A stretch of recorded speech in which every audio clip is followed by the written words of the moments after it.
Bismillahirrahmanirrahim. Assalamualaikum warahmatullahi wabarakatuh. Innal hamdalillah wassalatu wassalamu ala Rasulillah wa ala alihi wa ashabihi wa mawalah wala haula wala quwata illa billah amma ba'du. Para pemirsa, sering kita dengar ungkapan wah wali. Kenapa? Pakaiannya pakai jubah, pakai imamah. Sebagian lagi bilang, wah wali. Kenapa? Sakti dia. Dibakar tidak, ini kosong, kemudian bisa terbang, bisa berjalan di atas air. Ini adalah sebagian ungkapan orang, dan itu yang tergambar pada sebagian masyarakat bahwa wali itu sakti. Sesungguhnya Islam bicara tentang wali, bukan itu cirinya. Tapi ciri khas wali kata Allah, alladzina amanu wa kanu yattaqun. Ala inna awliya Allahi la khaufun alaihim walahum yahsanun. Ketahuilah bahwa wali-wali Allah itu dia tidak takut, tidak sedih. Siapa itu wali-wali Allah? Alladzina amanu wa kanu yattaqun. Mereka adalah orang-orang yang beriman, yang bertauhid, imannya tidak bercampur dengan syirik, dan imannya bukan imannya model munafik, iman yang betul-betul sejati. Wa kanu yattaqun, dan mereka bertakwa kepada Allah Subhanahu wa taala. Al-Imam Ibnu Al-Qayyim Al-Jauziyah rahimahullah taala ada 10 amalan seorang dia masuk dalam itu jajaran para wali Allah yang menjadikan dia dicintai oleh Allah taala sehingga menjadi kekasih-kekasih Allah taala. Yang pertama yaitu qiraatul Quran bitadabbur. Membaca Quran dengan penuh tadabbur, dengan memahami, dengan merenungkan, sehingga dia bisa mengambil pelajaran apa yang dia baca dari Al-Quran, bukan semata-mata membaca. Karena asal tilawah sendiri, yatluna kitaballahi haqqa tilawati, mereka betul-betul membaca Al-Quran. Tilawah makna aslinya adalah ittiba, mengikuti, sehingga dia baca hurufnya, dia fahami maknanya, dan dia amalkan kandungan isinya. Yang kedua, taqarrub ilallah bil fara'id wa nawafil. Dia senantiasa mendekat kepada Allah Subhanahu wa taala dengan amal-amal wajib dan amal-amal sunnah. Dengan itu dia senantiasa mendekat kepada Allah taala.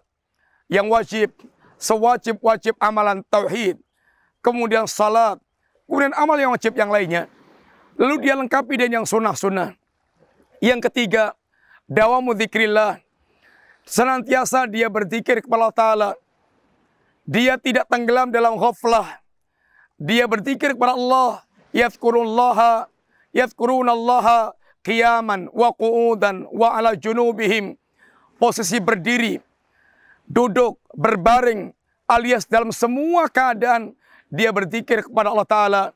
Nabi katakan, Mathalul ladzi yadhkurullaha wala yadhkurullaha ka hayyi wal mayyit. Mislul hayyi wal mayyit. Perumpamaan orang mereka mengingat Allah dan orang tidak mengingat Allah seperti orang hidup dan orang yang mati. Yang keempat, itharu ma yuhibbuhullah.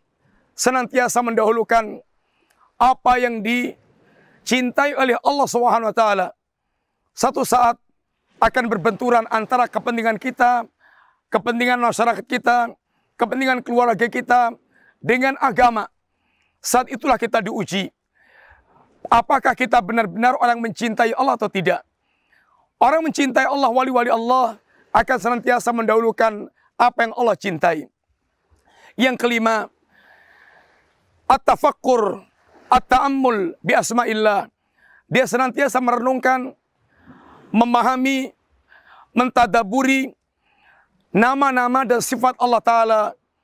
Karena kesempurnaan kita menjadi hamba Allah sesuai dengan kadar pengenalan kita tentang Allah Ta'ala. Al-Imam Ibnu Qayyim mengatakan, akmalu nasi ubudiyatan al-muta'abbid bi jami'il asma'i wa sifat allati yutali'u halil bashar. Manusia yang paling sempurna penghambaannya kepada Allah adalah orang mereka beribadah kepada Allah dengan semua nama-nama dan sifat yang Allah telah terangkan kepada hamba.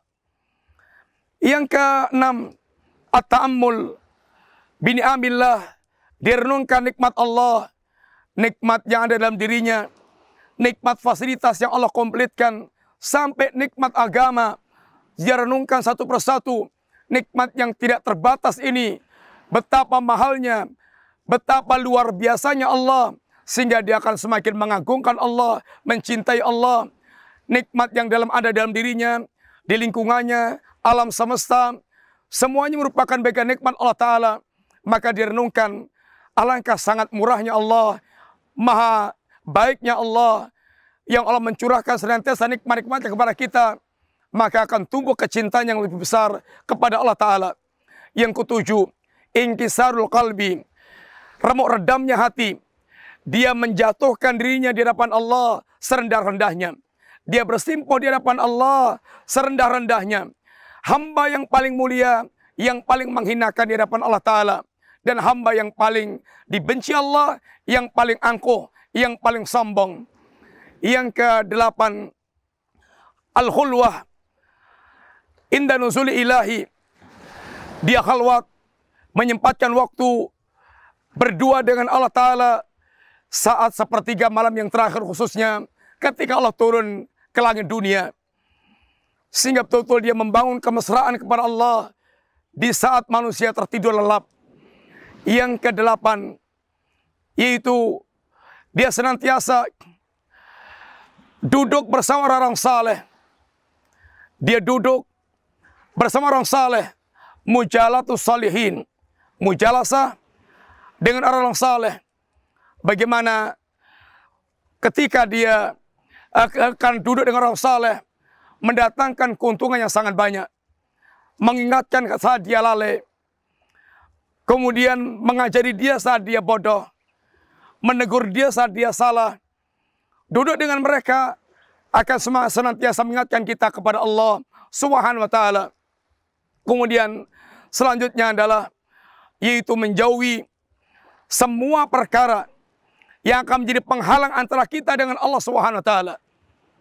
Menjauhi semua perkara yang akan menjadikan penghalang antara kita dengan Allah.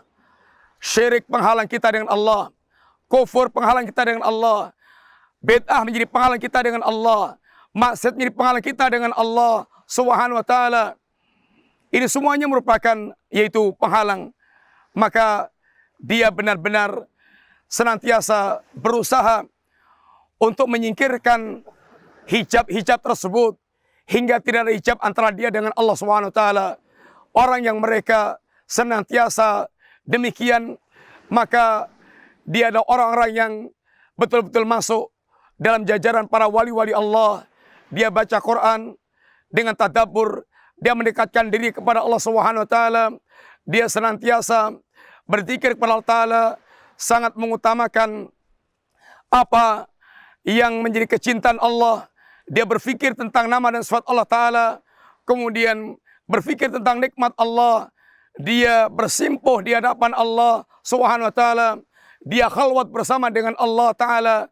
Dia senantiasa duduk bersama orang saleh, dan dia hilangkan semua penyingkir penghalang antara dia dengan Allah Ta'ala. Dengan demikian, ini hakikat para wali Allah. Maka kata Imam Syafi'i, ketika orang datang dan mengatakan bahwa si fulan, mereka mengatakan, idza ra'aita alladhi yamsi 'alal ma', apabila Anda melihat orang yang mereka berjalan di atas air, jangan kamu anggap dia sebagai wali Allah Ta'ala. Kata Imam Syafi'i, perkataannya kurang.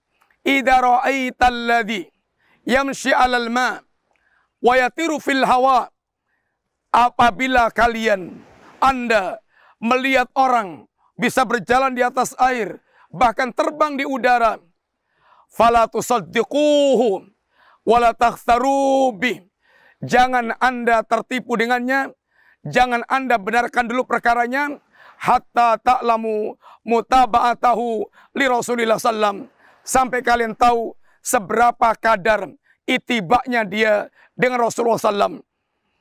Inilah hakikat wali Allah. Sehingga wali Allah bukanlah mesti punya kesaktian.